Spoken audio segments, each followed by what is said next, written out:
ನಿಮ್ಮೆಲ್ಲರ ಆಸೆಗೆ ತಣ್ಣೀರು ಬಿದ್ದು ಬಿಡ್ತಾ ಇದು ಈ ಸ್ಟೇಟ್ಮೆಂಟ್ ಆದಮೇಲೆ ಬಿಜೆಪಿಯವರ ಆಸೆ, ದಸರಾ ಆಸೆ, ಡಿಸೆಂಬರ್ನ ಆಸೆ, ಕೆಲವು ಹಬ್ಬಗಳ ಆಸೆ, ಇದೆಲ್ಲ ಅಶೋಕವರಾದಿಯಾಗಿ ಎಲ್ಲರೂ ಮಾತಾಡ್ತಾ ಇದ್ರಲ್ಲ, ಪಾಪ ನೀವೆಲ್ಲ ನಿರಾಶರಾಗ್ಬಿಟ್ರ ಇವತ್ತು ಸಿದ್ದರಾಮಯ್ಯ ನಾನೇ ಇರ್ತೀನಿ ಅಂತ ಹೇಳಿದ್ಮೇಲೆ ಅಂತ? ನಿರಾಶೆ ಜನರಾಗಿದ್ದಾರೆ ಸರ್, ರಾಜ್ಯದ ಜನ ಆಗಿದ್ದಾರೆ. ಜನ ಯಾಕಾಗಿದ್ದಾರೆ ಅಂದ್ರೆ ಯಾರು ಬಂದ್ರು ರಾಗಿ ಬೀಸೋ ತಪ್ಪಲ್ಲ. ಯಾರು ಬಂದ್ರು ರಾಗಿ ಬೀಸೋ ತಪ್ಪಲ್ಲ. ಬಂದ್ಬಿಟ್ರಲ್ಲ ಏಕಾಏಕಿ ಏನ್ ಮಾಡೋದ್ರಲ್ಲಿ ಅಲ್ಲ, ರಾಗಿ ಬೀಸೋ ಯಾರು ಕಂಪ್ಲೀಟ್ ಮಾಡಲ್ಲ, ಅಲ್ಲ ರಾಗಿ ಬೀಸೋ ತಪ್ಪಲ್ಲ. ನಾವ್ ಹೇಳ್ತಾ ಹೇಳಿ ಪ್ರತಿ ಸತಿ ಏನ್ ಹೇಳ್ತಾ ಇದೀವಿ ಅಂದ್ರೆ ಯಾರೋ ಒಬ್ರು ಆಗ್ರಪ್ಪ, ಜನ ರಾಗಿ ಬೀಸೋದು ತಪ್ಪಲ್ಲ, ನೀವು ಭ್ರಷ್ಟಾಚಾರ ಮಾಡೋದು ತಪ್ಪಲ್ಲ, ನಮ್ ಗೋಳು ನಿಮ್ಗೆ ಆರಿಸ್ಬಿಟ್ಟಿದೀವಿ, ಇನ್ 3 ವರ್ಷ ತಡ್ಕೊಳ್ಳೇಬೇಕಾಗತ್ತೆ ನಿಮ್ಮನ್ನ. ಇದೇ ಜನರ ಪರಿಸ್ಥಿತಿ ಇದಾಗ್ಬಿಡೈತೆ ಸರ್. ಯಾಕಂದ್ರೆ ಜನ ನಿಮ್ಗಳು ಎಡವಟ್ಟಿಂದ ಆಗಿದ್ದು ಅಂತ ಹೇಳಿ ನಿಮ್ ಪಾರ್ಟಿ ಎಡವಟ್ಟಿಂದ ಆಶೀರ್ವಾದ ಅವ್ರಿಗೆ ಮಾಡಿರ್ಬೇಕಾದಾಗ ಅವ್ರ ಆಶೀರ್ವಾದ ಅಂತಾನೆ ತಿಳ್ಕೊಬೇಕಾಗುತ್ತೆ. ನಮಗೆ ವಿರೋಧ ಪಕ್ಷದ ಕೊಟ್ಟಿದ್ದಾರೆ, ನಾವು ಅದನ್ನ ಮಾಡ್ತಾ ಇದೀವಿ. ನಾವು ಪಾಪ ಇವರು ತಾಕತ್ ತೋರಿಸಿ ಏರ್ ಶೋದು ಅಂತ ಸರ್, ಇವ್ರಿಗೆ ಮಾಹಿತಿ ಒಂದ್ ನಿಮಿಷ ಇರ್ರಿ, ನೀವು ಆಯ್ತಲ್ರಿ ಸರ್. 96ರಿಂದನೂ ಬೆಂಗಳೂರಲ್ಲಿ ಏರ್ ಶೋ ನಡೀತಾನೆ ಇರುವಂತದ್ದನ್ನೇ ಇದಕ್ಕೆ ಏನಂತಾರೆ ಎಕ್ಸ್ಕ್ಲೂಸಿವ್ ಆಗಿ ದಸರಾಗೆ ಇದ್ ಮಾಡ್ಬೇಕಂದ್ರೆ ಹಲವಾರು ಬಾರಿ ಬೇರೆ ಬೇರೆ ಕಾರಣಗಳಿಗೆ ಅದು ಇಲ್ಲ ಅಂತ ಹೇಳಿದ್ದಾರೆ. ಈ ಸತಿ ಅದಕ್ಕೋಸ್ಕರನೇ ಅಂತ ಏನಂತಾರೆ ಬೆಟ್ಟ ಆಗದಿ ಏನೋ ಇಲಿ ಹಿಡ್ದಂಗೆ ಪಾಪ ಹೇಳ್ತಾ ಇದ್ದಾರೆ. ನಾವು ನೀರಾವರಿ ಯೋಜನೆಗೆ ಹೋಗ್ರಿ, ನೀರಾವರಿ ಯೋಜನೆ ಕಂಪ್ಲೀಟ್ ಮಾಡ್ಬೇಕು.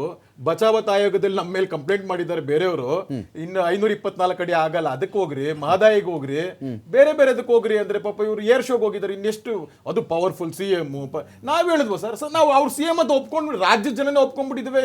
ನೀವು ಒಪ್ಕೊಂಡಿದ್ರೆ ಡೈಲಿ ಅವ್ರನ್ನ ಮುಖ್ಯಮಂತ್ರಿಗಳೇ ಮಾನ್ಯ ಮುಖ್ಯಮಂತ್ರಿಗಳನ್ನ ಕೇಳ್ತಾ ಇದ್ದಾರೆ. ಇವ್ರು ಯಾಕೆ ಸರ್ ಇಷ್ಟೊಂದು ಜೋರವಾಗಿ ಇದ್ ಮಾಡ್ತಾ ಇದ್ದಾರೆ? 5 ವರ್ಷ ನಾನೇ 5 ವರ್ಷ ಜನ ಆಯ್ಕೆ ಮಾಡಿದ್ದಾರೆ ನಿಮ್ನ. ಕಿತ್ತಾಡ್ಕೊಂಡು ನೀವ್ ಸಾಯ್ತಾ ಇರೋಂಥದ್ದು, ನೀವ್ ಪಡ್ಕೊಂತಾ ಇರೋಂಥದ್ದು, ಪರ್ಚ್ಕೊಂತಾ ಇರೋಂಥದ್ದು. ನಾವ್ ಹೇಳಿದಂಥದ್ದು ಅಭಿವೃದ್ಧಿ ಮಾಡ್ರಿ.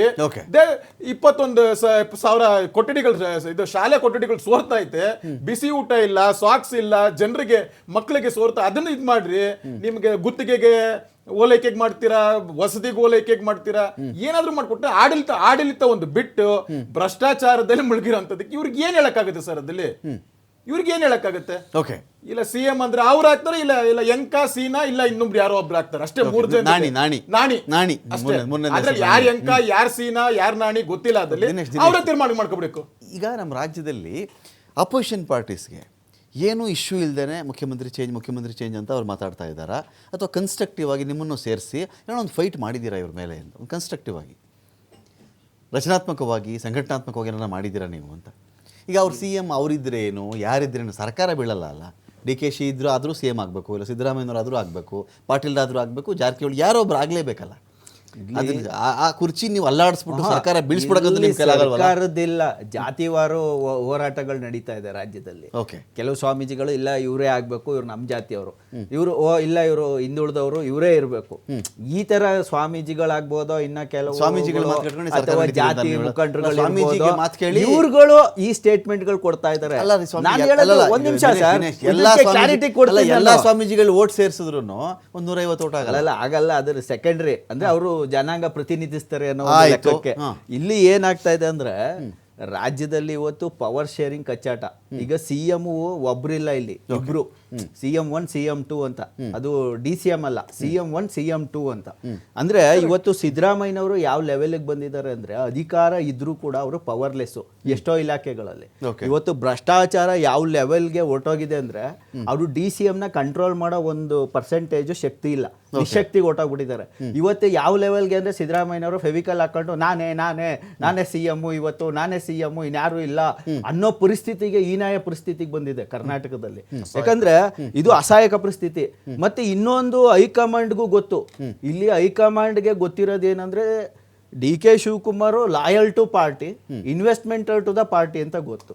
ಲಾಯಲ್ ಇದಾರೆ, ಇನ್ವೆಸ್ಟರ್ ಇದಾರೆ ಅಂತ. ಆ ಇನ್ವೆಸ್ಟ್ಮೆಂಟ್ಗೆ ಕೊಟ್ಬಿಟ್ಟಿದ್ದಾರೆ ಮೈದಾನನ. ಓಡ ನಿಮ್ದೆ, ಮೈದಾನ ನಿಮ್ದೆ, ಎಷ್ಟಾರು ಮೇಯ್ಕೊಳ್ಳಿ, ಹೆಂಗಾರು ಮೇಯ್ಕೊಳ್ಳಿ. ಈಗ ಸಿಂಪಲ್ ಎಕ್ಸಾಂಪಲ್ ಕೊಡ್ತೀನಿ. BBMP ಅನ್ನೋದು ಚಿಕ್ಕದಿತ್ತು, ಮೇಯಕ್ಕೆ ಜಾಗ ಸಾಲ್ತಾ ಇಲ್ಲ. ಅದಕ್ಕೆ ಈಗ ಗ್ರೇಟರ್ ಬ್ಯಾಂಗ್ಳೂರ್, ಯಾಕಂದ್ರೆ ಅಕ್ಕಪಕ್ಕ ತಾಲೂಕುಗಳೆಲ್ಲ ಸೇರಿಸ್ಕೊಂಡು ಎಲ್ಲ ಬಿಲ್ಡಿಂಗು, ಎಲ್ಲ ಕನ್ವರ್ಷನ್ ಎಲ್ಲ ಸೇರಿಸಿ ಮೇಯ್ಯಪ್ಪ ನೀನು ಇನ್ವೆಸ್ಟ್ ಮಾಡಿದ್ದಿ, ಅಲ್ಲಿ ಯಾವ್ದು ಸರ್ ಇವತ್ತು ಯಾವ ಡೆವಲಪ್ಮೆಂಟ್ ಸರ್?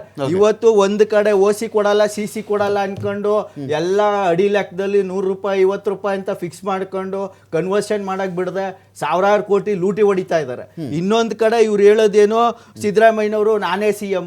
ಈಗ ಅವರ ಹೈಕಮಾಂಡ್ಗೂ ಗೊತ್ತು ಸಿದ್ದರಾಮಯ್ಯ ಈಸ್ ಅ ಓನ್ಲಿ ಏನೋ loyal to caste is not to the party ಅಂತ ಗೊತ್ತು. ಅವ್ರಿಗೆ ಹಿಂದೇನು ಅನುಭವ ಆಗಿದೆ. ಯಾಕೆಂದ್ರೆ ಇವರೇ ಒಂದು ಏನು 2018ರಲ್ಲಿ ಸಮ್ಮಿಶ್ರ ಸರ್ಕಾರ ಮಾಡಿದಾಗ ಸಿದ್ದರಾಮಯ್ಯನವರ ಪರಮಾಪ್ತ ಭಕ್ತರುಗಳೇ ಬಿಜೆಪಿಗೂ ಕಳಿಸಿ ಅಲ್ಲಿ ಏನೋ ಆಪರೇಷನ್ ಮಾಡಿಸಿ ಇವರೇ ಬೀಳಿಸ್ತವ್ರು ಸಿದ್ದರಾಮಯ್ಯನವರು. ಅಲ್ಲಿಗೆ ಹೈಕಮಾಂಡ್ ಗೊತ್ತು ಸಿದ್ದರಾಮಯ್ಯನವ್ರ ಪವರ್ ಇಲ್ಲ ಅಂದ್ರೆ ಒಂದ್ ದಿವ್ಸನೂ ಪಕ್ಷ ನಡೆಯಕ್ ಬಿಡಲ್ಲ, ಕಾಂಗ್ರೆಸ್ ಹೈಕಮಾಂಡ್ಗೆ ಚೆನ್ನಾಗಿ ಗೊತ್ತಿದೆ. ಅದರಿಂದ ಏನ್ ಮಾಡ್ತಾರೆ, JDS ಸ್ಟ್ರಾಂಗ್ ಆದ್ರೆ ಹಳೆ ಮೈಸೂರು ಬೆಲ್ಟ್ ಅಲ್ಲಿ ಕುಮಾರಣ್ಣ ಸ್ಟ್ರಾಂಗ್ ಆದ್ರೆ ಯಾರ್ದು ಹೊಲ ಮೇಯ್ತಾ ಇದ್ರು ಅವರು?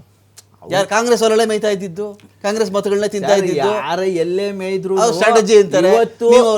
ಇವತ್ತಿಗೂ ಗೊತ್ತಿರೋದು ಹೈಕಮಾಂಡ್ಗೆ ಏನಂದ್ರೆ DK ಶಿವಕುಮಾರ್ CM ಮಾಡಿದ್ರು ನಾಳೆನೆ ಒಂದ್ 50 ಜನ MLA ಬಿಜೆಪಿ ಕಳಿಸ್ಬಿಟ್ಟು ಬೇಕಾದ್ರೆ DK ಶಿವಕುಮಾರ ಬೀಳಿಸ್ತಾರೆ. ಯಾಕಂದ್ರೆ DK ಶಿವಕುಮಾರ್ಗಿಂತ ಬಿಜೆಪಿನಲ್ಲಿ ಏನು ತುಂಬಾ ಆತ್ಮೀಯವಾದ ಒಂದು ಕನೆಕ್ಷನ್ ಇಟ್ಕೊಂಡಿರೋರು ಸಿದ್ದರಾಮಯ್ಯನವರು. ಅವ್ರು ಯಾವ ಟೈಮಲ್ಲಿ ಬೇಕಾದ್ರೂ ಯಾವ ಪಕ್ಷ ಜೊತೆ ಬೇಕಾದ್ರೂ ಅವರ ಸಹಚರನ್ನ ಕಳಿಸ್ಬಿಟ್ಟು ಒಂದೇ ಸತಿಗೆ ಪಕ್ಷನ ಡೌನ್ ಮಾಡುವಂತ ಕೆಪಾಸಿಟಿ ಇದೆ. ಅದರಿಂದ ಹೈಕಮಾಂಡ್ ಇವತ್ತಿಗೂ ಅವ್ರ ಹೆಸರನ್ನ ಇಳಿಸ್ತೀವಿ ಅಂತ ಹೇಳಕ್ಕೆ ರೆಡಿ ಇಲ್ಲ. ಅದನ್ನ ಮನಗಂಡು ಇವತ್ತು ಹೈಕಮಾಂಡ್ ಎದುರ್ಕೋತೈತೆ ಸಿದ್ದರಾಮಯ್ಯನವ್ರಿಗೆ. DK ಶಿವಕುಮಾರ್ ಅವರು ಬೇಷರತ್ತಾಗಿ ಸುಮ್ಮನೆ ಎದ್ಬಿಡ್ಬೇಕು ಇವಾಗ. ಇರ್ಲೇಬೇಕು. ಈಗ ಏನಂದ್ರೆ ಅವ್ರು ಇನ್ವೆಸ್ಟ್ ಮಾಡಿದ್ದಾರೆ,